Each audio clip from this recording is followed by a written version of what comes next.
Hello, listeners, and welcome to Spooky Time with Mike and Mindy. Hi, guys. Today in this episode, we're going to talk. This is going to be the first part of a series. We're going to talk about scary stories to tell in the dark. A trilogy, if you will. Trilogy, and then slash quadrilogy Yeah. when we move to the movie. Yes, there's a movie coming out August 9th, 2019 this year. So we wanted to do a mini series. We're going to have an episode right now coming out in May, and then talking about the first book. And then in June and July, we're going to talk about the second and third. And then in August, when the movie's out, we'll talk about that. Mm-hmm. So there's 3 books in this series, and this first book came out in 1981. Do you have any experiences with these books other than the fact that we read this first one today in preparation for this? We did do a little bit of homework. Mm-hmm. I'm going to be honest. This is one of the many things, right, where growing up it was around me. I was aware of it. Mm-hmm. I remember seeing the books everywhere, mm-hmm. right? The head with the pipe, right, and the red and blue coloring on it. I remember that. I don't know if I never owned it. Sure. I don't know if I actually ever read them. Okay. I think some people might have read them with me around. Okay. The Vindo Viper one was like, that's really familiar to me. Uh-huh.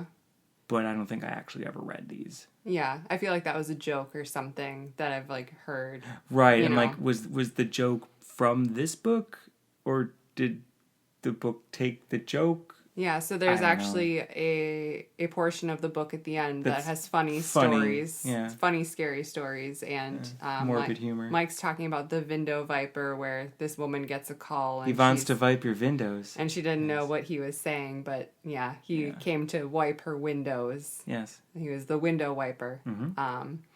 So my experience with these books is in daycare in second or third grade. A girl brought in some of the books and was reading them to us, and they were super scary. And honestly, what scared me more than anything were the pictures in the books.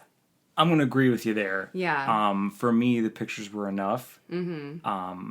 And I was very visual too as a kid. Reading is something I did kind of not so much. Sure. But visuals, yeah, and it definitely had some. I'd say that the visuals or the drawings were the scariest part of the books, yeah. I was always really intrigued by these books, but I could never actually own them. I thought that would mean that I would get haunted by the stories. Ooh. Yeah. And maybe that's the plot of the movie coming up. We'll find out. Oh, I just realized that's the trailer. Who knows? But there were points where I would go, my mom would take me to the library when I was little, and I specifically remember going to find these books. They weren't in the normal kids section, even though they were kid books. They weren't over there, though. And I went and hid and looked at the images. You went to the forbidden section of the library? Well, I mean, it was just more of, it was probably teen or something. Sure. It wasn't, the little kid section. And I clearly was still getting little kid books in second grade. Yeah. And this was probably a young adult section. Wow. And so I would go sneak over there and look at the images. And then my brother would be like, "What are you doing?" And I'd be like, "Ah," and then he would go away. But that's the point of the book. Yeah, it's to scare. Yeah, yeah. And I didn't realize, because I wouldn't read them either myself, that the stories actually narrate how you should tell the stories to people. Right, yeah. And I didn't necessarily know that either, not having actually read it, is that it gives you instructions to scare your friends. And I'm like, oh, this is fun. It is fun. It's not just a book. It's an experience, right? Yeah. You're reading this thing to kind of raise the hairs on the back of everyone's necks, and then when you get them good and on the edge, then you get them. Yeah. And then they get scared. Yeah. Yeah. When I was reading it, there's one that's called The Dead Man's Brains, and that's something I remember also in daycare. I don't know why. Apparently we needed more supervision. But in daycare, I remember that even the teachers got involved one Halloween, and we did the dead man's brains, which is when you pass around, like, the peeled grapes are the eyes, and, like, the spaghetti is actually whatever. And so I just thought it was crazy reading it out of this book that came out in 1981. That must be where this story, well, I mean, this is a compilation of scary stories that aren't necessarily written by this guy, but, Yeah. still, like, I was like, whoa, Or it's in things this from book. his childhood. Yeah. Yeah. I imagine. Also, I noticed that there was one story called The Babysitter, which is literally like this guy, like, scaring this babysitter, calling, and then Spoiler alert, the call's coming from inside the house. yeah. So I'm just like, wow, that's super familiar. Yeah. So it's like some of these stories I've heard, and I remember them, but I Yeah. didn't realize that they may have came from this book. They were around me, or but I didn't. influenced by the book. Right, Yeah. exactly. Like, it's one of those moments where you're not sure what inspired the book or what the book inspired, and it's just, it's all around you. So that's what I mean. Like, I feel like this book was always around me, but I never actually read it. Right. Yeah. Yeah. Aware of it, but not, yeah. I did want to mention too that the author of this book is Alvin Schwartz, and I always thought that in these books was The Girl with the Green Ribbon, but that's actually not in these books, because that's one that I remember reading, and I remember it being in a book that was colored, whereas these books are black and white with like sketch drawings. But I actually owned, it's called In a Dark, Dark Room and Other Scary Stories. That one is actually not part of this trilogy series, but it's by the same person. Oh, okay. Yeah. So I thought that was really interesting, and I wanted to make that clear because I don't want you getting excited and going to this movie and then the green ribbon's not in it, because I just expect it to be, because I associate it with these stories. Yeah. So I thought that was something we had to say, because I wouldn't really know it if I wasn't looking into this. Yeah. So, the stories that come from this book, the first book specifically, that are going to be in the movie are What Do You Come For?, which has the gangly man. And then also Eat the Toe, which has the big toe sort of creature monster thing. Yeah. So... Not that the toe is the monster. Right. Or is it? No. Spoiler alert, it's not. So I guess that's something too. If you want to stay in the dark about these stories, Ooh, nice. we are going to give away some of what these are. But those are the only two that I can confirm will be in the movie from this first book. So what 3 stories did you like? So the stories that I liked was What Do You Come For? Mm-hmm. So what's that one a little bit about? Oh, sure. So What Do You Come For? Actually, you know what? Don't tell us this one, because we're going to read you this one. So we'll hold on to that one. Yeah, thanks. Yeah, I was like, do I really? Yeah, They're don't give it away. They're not that long. Yeah, so, we're going to read this one. Okay. So then, what are your other 2? I did like The Guests. I loved that one. That one was pretty cool. So that was about a couple that gets tired and they're on a long trip and they find a house on the side of the road, and there's a couple in it, but they're not like a bed and breakfast or anything. An elderly couple. Couple, but the traveling couple convinced them, like, could we just stay a night? We'll pay you. And they said, no, you're our guests. We don't have to pay us. Mm-hmm. And then they do stay the night, and they sneak out in the morning and they leave some money on the table because they're like, we're paying you anyway. Mm-hmm. And then they get into town and they're talking to some other people in town, and they're saying, oh yeah, we stopped at this great house off the road. And that's when they say, you couldn't have stayed at that house. It burned down. I know. What? I loved that story. But it didn't just end there, though, which I appreciated. They went back and found the burnt house, and they found the envelope with their money in it. On a burnt up table. Yeah. Which was crazy. So that was pretty cool. The other one was the man who lived in Leeds. I didn't really get this one, so Can you explain? I just liked how it was set up as a poem. Oh, okay. So why I like this one is it wasn't necessarily a story. It used a poem to kind of set a rhythm so that you would like, okay, the next line's going to be this, the next line's going to rhyme like that. Oh, and then, I get it. And then at the end it gets you. Yeah. So you're expecting this to like, okay, yup, Yeah. and then like, oh, scare out of nowhere. I wasn't expecting Right, that. I thought okay. this poem would just keep droning on and on and on. Okay, now I totally get it. 'Cause It's a setup. yeah. It's a setup. I was reading It's it not the and poem that's scary. You zoned out, right? I did. I was like, what And- is the point of this? And then at the end, To get there was... scared. Oh my gosh. That makes so much more sense. That's why I liked it. Yeah, okay. I can appreciate that. So the ones that I liked, the three I liked, the white satin dress, which was kind of like super weird. And like this girl didn't have enough money and she had to go to a dance. And so her parents or her mom took her to the store and she picked out this white satin dress. And it turns out that this dress was actually from a funeral home, and this girl ended up getting poisoned by embalming fluid because the dress was on like a dead body. Right. But not only that, she ended up dying then in this dress the next morning because she had been dancing, so like her body soaked in the fluid and was poisoned, which was just crazy. Yeah. Like, what a weird story. It kind of really stuck with me out of all the ones that I read. I also loved The Girl Who Stood on a Grave. Like, I loved that story. And that's one we considered That was reading. a good one, yeah. But since it's not in the movie, it doesn't really tie into the full thing. But, like, if you want to just go read one, that's one I think you should read. And I don't want to give away the ending to it because I really liked it. The ending is really what makes it. Exactly. Yeah. Yeah, so I'm not going to give it away. You're going to have to go look it up. And I was going to pick that for one of my three, but I didn't want us to have the same ones. Yeah, okay, yeah. So, but I loved it, and just like I loved The Guests, too, so I didn't want to pick that one either. Yeah. And then my third one is one of the funny ones at the end, Wait Till Martin Comes. The one with the cats. Yeah, the one with the black cats.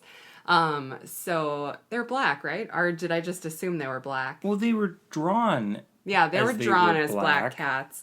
I'm researching to confirm. Go ahead, Yeah. Mandy. So what happens is this guy needs shelter and he goes into this house and falls asleep by the fireplace and because he makes a fire and there's a cat and he's like, oh, okay, whatever. And then another cat shows up that's slightly larger and he's like, oh, we'll wait till Martin comes. And the guy's like, that's a weird dream. That these cats are talking, and then he falls back asleep, and then there's a bigger cat that shows up, and then he's like, we're gonna wait till Martin comes. So this guy gets freaked out and just like runs out of the house because these cats are talking about Martin, and I don't know who he is. We don't know. This guy ran away. We never found out, but there were cats, and it was silly, and I loved it. Yeah, the last line is really what makes it. We'll not. No, read it. Go ahead. Read the last line. Okay. Yeah, so it's like this guy getting slowly freaked out, and then after this last dream, he jumps up and he runs out and he says, when Martin comes, you tell him I couldn't wait. It's so funny. I loved it, and it's cats. It was perfect. Confirmed, though, does not specify the color of the cat, but the sketch drawings are of black cats. Yeah, they look like they... Well, but I mean, sketches are always in like grayscale. So I just assume black cats, even though, They could be any cats. But they get a bad rap, like they're great cats. Adopt a black cat. So, Mike, can you do the honors and read us What Do You Come For? Okay, so this is one of the stories that will be featured in the movie. Mm-hmm. So... What do you come for? There was an old woman who lived all by herself, and she was very lonely. Sitting in the kitchen one night, she said, "Oh, I wish I had some company." No sooner had she spoken than down the chimney tumbled 2 feet, from which the flesh had rotted. The old woman's eyes bulged with terror. Then 2 legs dropped to the hearth and attached themselves to the feet. Then a body tumbled down, and then 2 arms, and a man's head. As the old woman watched, the parts came together into a great, gangling man. The man danced around and around the room. Faster and faster he went. Then he stopped, and he looked into her eyes. "What do you come for?" she asked in a small voice that shivered and shook. "What do I come for?" he said. "I come for you." I love it. It's so creepy. It's so messed up. So I actually read this one twice. Okay. I read it the first time, and I caught a glimpse of something in my mind, and then I reread it, and I thought about putting myself, through her eyes and, like, seeing it, of, like, body parts just dropping. Oh, yeah. That's and the then this, creepiest like, part. freaky guy just dancing around in your room. Yeah. Like, just body parts fell minutes ago. Yeah. And now they're assembled and dancing. Yeah. No. I wouldn't have asked any questions. I'd have hit the door and tell Martin I can't wait. I'm out. It's really impressive that she stuck around for this. Like, I would have... I mean, I guess, what are you going to do? Yeah, I don't know. If your Rhonda might come after you? Well, some of these stories, like, you die of fear. So I'm like, how did she not just die of fear? I mean, I probably would have. Well, after that last one. Yeah. Yeah. Yeah. That could have been it. So, are there any stories that you would want to see in the movies? Honestly, that they didn't say they are? From the first book, I agree with the two that we know about. Okay. I think, and knowing that the purpose of the movie is to have, like, this group of people that experience these things. Right. I think a lot of the other stories were good, but I don't think they could all necessarily tie together. Sure. Maybe the High Beams one, since it's a teen that's driving. Okay. And it seems like there's a high school. Yeah. So maybe that one could be involved, and they might have it, because it could be a quick moment in it. But did you want to say what that's kind of about? Oh, yeah, so High Beams, I think, is the name of it. Mm-hmm. And that one is about a girl driving home from high school at night, and a truck follows her, and the truck keeps turning its high beams on and off, and it follows her on the road, and it follows her on the smaller road, and it follows her on the dirt path to her farm. And so she's just freaked out because she thinks this truck is going to get her. The guy in the truck is going to get her. Mm-hmm. And so she runs out of the car and screams, "Call the police." And the police get there. Of course, all the police respond instantaneously in these books. Yeah, but that's fine. Magically there. Which is great response time. Great response time in this book, man. Especially living out on a dirt path and farm. Yeah. But so the police get there, and they're going to arrest the driver, and the driver explains, "Well, I saw a guy sneak into the back of her car, and so I followed her, and every time that the assailant was going to, overpower her, I turned my headlights on so that he knew someone was watching him, and he'd go back down again." Yeah. And I was just like, well, and I feel like creepy. That's a story that, like, you hear too, especially when you start driving. Like, your mom's like, "Well, make sure that you check the back seat and check in the footwell, and like check under the car and around the car, and in the trunk, under the hood." Yeah. I feel like it's one of those kind of warning stories that manifested. I mean, it's probably based off of something. As if there's not enough things to be scared of Yeah. normally while driving. They're just going to add more stuff to it. I mean, I can understand. It's believable, and it's a good thing to check your car and surrounding area. I'm not saying don't do that, but included with the checks that you should be making to your side view mirrors and rear view mirrors, and your lights, also the lights. But this isn't a driving and podcast, the tires. Make sure they're properly inflated. Okay, okay. Now. So one story I was kind of hoping that they could put in here is, "May I carry your basket?" Because I feel like that could totally go into this, and that's the one where there's a teen walking home, and I think it's a she. Either way. They're walking home, and they see a woman carrying a basket, and she offers to help carry it. And then from the basket, you hear, "Thank you," or, like something like that. and the kid drops the basket and out rolls the head of this old lady. And then this old lady chases the kid in like the forest or wherever they're walking home from. Yeah. And it's like, I feel like that could get put into this story Oh, or for into sure. the movie. Yeah. Very easily as like walking home. So I could see that happening and us not seeing that in the trailer because it's not really like that could be one of the hidden like jump scares. Yeah. So I thought that was a good story.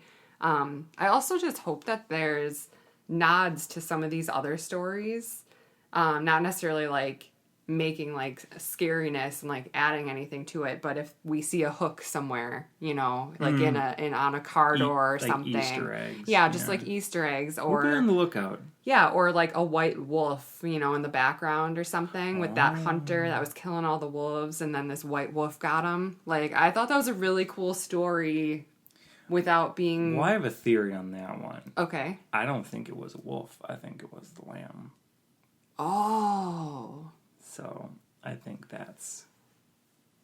Okay, well, so what happens that in one this was. story is there's a guy who starts killing off all these wolves in the area because they're a threat. Yeah, the wolves And- are attacking the cattle, and so they say for every wolf you kill, you'll get money, and this Yeah. guy killed a whole bunch of wolves. So he makes a made ton lot of money off... Then he said, I'll never kill another wolf again. Yeah, and then there's this wolf, this great white wolf that comes, and he apparently forgets that he's never going to kill again, and decides to trap him. So he puts out this lamb and ties it up to a tree As bait.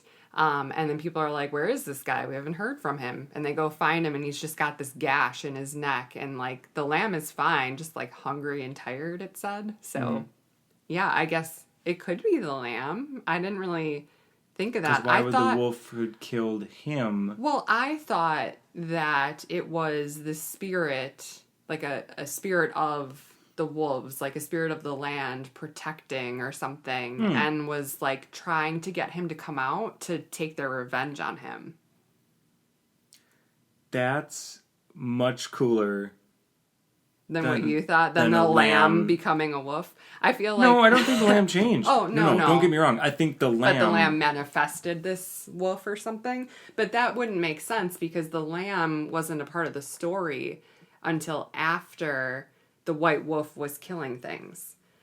So... I just went for the logical conclusion. Dude's tied by a tree, lamb is tied to the tree, lamb killed the dude. Oh, yeah. No, I think it's a manifestation of the spirits. In and the retrospect, not so fact... logical. Yeah. Okay. Yeah. So I just... that's what I thought it was. All right, well, listeners, let us know if you are Team Lamb or Team Ghost Wolf. So, Yeah. episode title. Team Ghost Wolf. Team Ghost Wolf or Team Lamb. Okay. Mine's a way cooler team Maybe name. or maybe not. We'll But yeah, I mean, I think that pretty much sums up this episode. Is there anything else you want to talk about from this first book? I wish I would have read it when I was younger with a group of friends. Oh, I could not have. I would have been way too scared, but yeah. Well, but that's the point. Yeah. I would have been really scared. I wish Yeah. that I had had that experience because it's not going to happen now, Yeah, obviously. I literally read through these stories within 45 minutes, and then I took a nap. And then she took a nap. I passed out, and read I was these like... scary stories, took a nap, woke Yeah, up. She's so like, I'm fine. I'm not even phased. So, you know, like as an adult, you know, it's different. Yeah. But I wish, like, that's one thing I wished is that I would have actually read them when I was younger. For sure. Or had them read to me or, you know, whatever. Yeah. Me, no. I'm Been- glad I been read in- them as an adult. Well, right. You Yeah. had that different experience. Yeah. Yeah. Yeah. But yeah. All right. I think that sums it up. Worth a listen. Yeah. Yeah. So, we just want to remind you guys, boo unto others, as you would have others boo unto you. Thanks, guys. Have a good night. Bye.